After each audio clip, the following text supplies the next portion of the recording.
আসসালামু আলাইকুম। বিসমিল্লাহির রহমানির রহিম। আমি বাংলাদেশ পুলিশের একজন কর্মকর্তা এসআই মাসুদ রানা।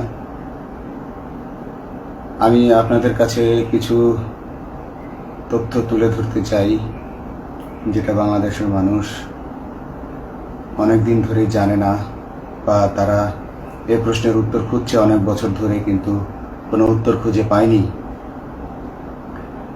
আজকে যাকে সেনাবাহিনী থেকে অব্যাহতি দেওয়া হলো, মেজর জেনারেল জিয়াউল হাসান, যিনি এনটিএমসির প্রধান ছিলেন এবং তিনি র্যাবের অতিরিক্ত পরিচালক ছিলেন। অতিরিক্ত পরিচালক অপারেশন। তিনি মেজর থাকতেই র্যাবে ছিলেন এবং বাংলাদেশে যত গুম খুন হয়েছে, বিএনপি সহ অন্যান্য যারা অ্যাক্টিভিস্ট, সেই গুম খুনের সাথে জড়িত এই জিয়াউল হাসান। অনেক নেতাদেরকেই র্যাবের কালো গাড়িতে করে সিভিলে ধরে আনা হতো, এনে র্যাব ওয়ানের গোপন আস্তানায় তাদেরকে আটক রাখা হতো। এরপর তাদেরকে সময় মতো অজ্ঞাত স্থানে নিয়ে তাদেরকে হত্যা করা হতো এবং অজ্ঞাত স্থানেই তাদের লাশ হয়তো নদীতে ডুবিয়ে দেওয়া হতো, নয়তো তাদেরকে দাফন করা হতো, নয়তো অ্যাসিডের মাধ্যমে তাদের লাশকে গলিয়ে দেওয়া হতো। আমি 2014 অক্টোবর থেকে 2017 ডিসেম্বর পর্যন্ত র্যাব সদর দপ্তরে কর্মরত ছিলাম। তখন র্যাবের ডিজি ছিলেন বেনজির, যিনি আজকে দেশের হাজার হাজার কোটি টাকা চুরি করে, পুলিশের হাজার হাজার কোটি টাকা চুরি করে পালিয়ে গেছেন বিদেশে। তো আমি দেখেছি অনেক মানুষকে কিভাবে অন্যায়ভাবে গ্রেফতার করে নিয়ে গুম করে রাখা হতো। আমি রিসেপশনে ডিউটি করতাম। গুম হয়ে যাওয়া মানুষের স্বজনেরা আমার কাছে আসতো, কিন্তু আমাদেরকে কঠোর নজরদারিতে রাখা হতো। সিসি ক্যামেরার আওতায় ছিলাম, তাদের সাথে আমরা ওভাবে কথা বলতে পারতাম না। তাদেরকে কোনো তথ্য দেওয়া নিষেধ ছিল আমাদের জন্য। কিন্তু তাদের স্বজনরা আসলে এসে যখন এখানে কান্না করতো, আমি নিজেকে ধরে রাখতে পারিনি। আমি অনেকের স্বজনকেই তাদের স্বজনের, গুম হয়ে যাওয়া স্বজনের পরিণতির কথা জানিয়ে দিতাম। বিশেষ করে যাদেরকে মেরে ফেলা হতো, খুন করা হতো, তাদেরকে আমি খারাপ সংবাদটা দিতাম না। কিন্তু যাদেরকে বন্দি করে রাখা হতো, যেমন বিএনপি নেতা সালাউদ্দিন আহমেদকে যখন অ্যারেস্ট করে আনা হলো, তিনি অ্যারেস্ট করার সময় ধস্তাধস্তিতে মাথায় আঘাত পেয়েছিলেন। তাকে র্যাব ওয়ানের গোপন কক্ষে আটক করে রাখা হয়েছিল দীর্ঘদিন। এরপর তাকে এক সময় ভারতে পাচার করে দিয়ে আসা হয়। তাকে অজ্ঞাত কারণে হত্যা করা হয়নি। তার ফ্যামিলি এসেছিল, তার স্ত্রী হাসিনা আহমেদ, তার ভাই গিয়াসউদ্দিন আহমেদ। ওনারা আমার কাছে বেশ কয়েকবার এসেছেন। আমি কয়েকদিন ওনাদের এই উদ্বেগ, উৎকণ্ঠা আমার সামনে বসে কান্নাকাটি দেখে আমি থাকতে পারিনি। আমি ওনাদেরকে কৌশলে আমার ফোন নাম্বার দিয়ে আমি ওনাদের সাথে দেখা করে ওনাদেরকে জানিয়ে দিই যে সালাউদ্দিন সাহেবকে হত্যা করা হয়নি, উনি জীবিত আছেন এবং ওনাকে হত্যা করার সিদ্ধান্ত নেওয়া হয়নি। এই সিদ্ধান্তগুলো জেনে নিতেন তিনি হচ্ছেন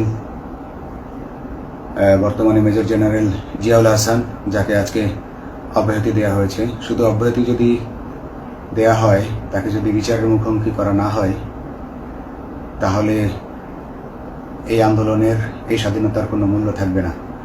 আমি আজকে আর কাউকে ভয় পাই না। আমি আজকে বিশ্বাস করি যে আজকে আমাকে এই সত্য বলার জন্য কেউ গুম করে দিতে পারবে না, এই সত্য বলার জন্য কেউ আমাকে অ্যারেস্ট করবে না। সেই কারণে আমি বুকে সাহস নিয়ে আজকে কথাগুলো বলছি। আপনারা যারা বিএনপি নেতা ইলিয়াস আলীর অপেক্ষায় আছেন, তাদের জন্য দুঃখজনক সংবাদ। তাকে অনেক আগেই হত্যা করা হয়েছে। তাকে পতেঙ্গা সমুদ্র সৈকত দিয়ে কড়া পাহারায় সাগরের মাঝখানে নিয়ে স্পিড বোটের মাধ্যমে মুখে পলিথিন পেঁচিয়ে হত্যা করে, তার পেট ছুরি দিয়ে ছিদ্র করে, তাকে পাথর দিয়ে বেঁধে সাগরে ডুবিয়ে দেওয়া হয়েছে। শুধু ইলিয়াস আলী নয়, অনেক নেতার সন্ধান যারা আজও পাননি। কিছু মানুষ তো ঘর থেকে উদ্ধার হয়েছে, কিন্তু যাদেরকে আপনারা পাননি তাদের সবার এই করুণ পরিণতি হয়েছে। আমি যদিও তারা এই কাজগুলো অতি গোপনে করত এবং র্যাবের অন্যান্য শাখার কর্মরত কর্মকর্তা কর্মচারীরা এটা জানতো না, কিন্তু আমি অত্যন্ত বিচক্ষণভাবে আমি এই খবরগুলো নিতাম, কারণ আমি জানতাম এগুলো একদিন আমি প্রকাশ করতে পারবো। এবং এই দিনটার অপেক্ষায় ছিলাম আজকে এত বছর, মানুষের কাছে সত্য প্রকাশের। বাংলাদেশের মানুষ জানুক যে কারা খুনি, কারা এত মানুষকে গুম খুন করেছে, এই দেশ থেকে এই দেশে ত্রাসের রাজত্ব কায়েম করেছে। তারা মাদকের ক্রস ফায়ারের নামে যে হত্যা ট্র্যাডিশন চালু করেছিল, এই ট্র্যাডিশনের উদ্দেশ্য ছিল বিরোধী দলের লোকজনকে হত্যা করা। কারণ পুলিশ এবং সেনাবাহিনীর অনেকেই মানুষ হত্যা করতে ভয় পেত, তারা এটাতে অভ্যস্ত ছিল না। অনেকেই অনেক সাহসী, কিন্তু একটা মানুষকে হত্যা করার পর তারা আর ঘুমাতে পারতো না, তাই তারা এসব কাজ করতো না। কিন্তু খুনি হাসিনা কিছু মানুষকে এভাবে হত্যা করতে করতে পুরস্কৃত করার মাধ্যমে হত্যা করতে অভ্যস্ত করে ফেলে। তারাই এই গ্রেফতারকৃত এই গুমকৃত মানুষদেরকে গুলি করে হত্যা করত। এবং তারা এতটাই নিষ্ঠুর যে তারা এক একজন কয়েক শত করে হত্যা করেছে। এবং এই মানুষগুলোর সংখ্যা বেশি নয়, কারণ সবাই লাশ দেখতে পারে না। একটা মানুষকে খুন করার পর লাশের যে ছটফটানি এবং মাথায় গুলি করার পর মাথার যে বিকৃত অবস্থা, এই জিনিসগুলো আমাদের অনেকেই আমরা সহ্য করতে পারি না। তাই আমাদের মধ্য থেকে কিছু হায়নাকে বেছে নিয়ে তারা একটা টিম গঠন করে। তাদেরকে র্যাব সদর দপ্তরে বেনজির আহমেদ প্রতি মাসে পুরস্কার দিতে ডাকতেন এবং প্রত্যেকটা র্যাবের বিভিন্ন শাখায় এরকম দু একজন রাক্ষস ছিল যারা মানুষকে শুট করত, গুলি করত, হত্যা করত এবং গুম করত। তারা এখনো আছে। তাদেরকে আমি নতুন সরকারের কাছে দাবি জানাবো, তাদেরকে বের করতে হবে, তাদেরকে বিচারের আওতায় আনতে হবে। না হলে এত শহীদের বিনিময়ে যে ফ্যাসিবাদ থেকে, যে স্বৈর শাসন, যে খুনি হাসিনার হাত থেকে আমরা মুক্তি পেয়েছি, সে মুক্তির প্রকৃত মূল্য আমরা পাবো না, প্রকৃত স্বাদ আমরা পাবো না। এই খুনিদেরকে বের করতে হবে, এই খুনিদেরকে বের করে আইনের আওতায় আনতে হবে। বাংলাদেশ পুলিশ কখনোই গুলি করতে অভ্যস্ত ছিল না। আপনারা জানেন একসময় পুলিশ যে গুলি করতো না, এটা নিয়ে অনেক ব্যঙ্গচিত্র ছাপা হতো পত্রিকাগুলোতে, যে গুলি না করতে গুলি খেলনার বন্দুকে পরিণত হয়েছে।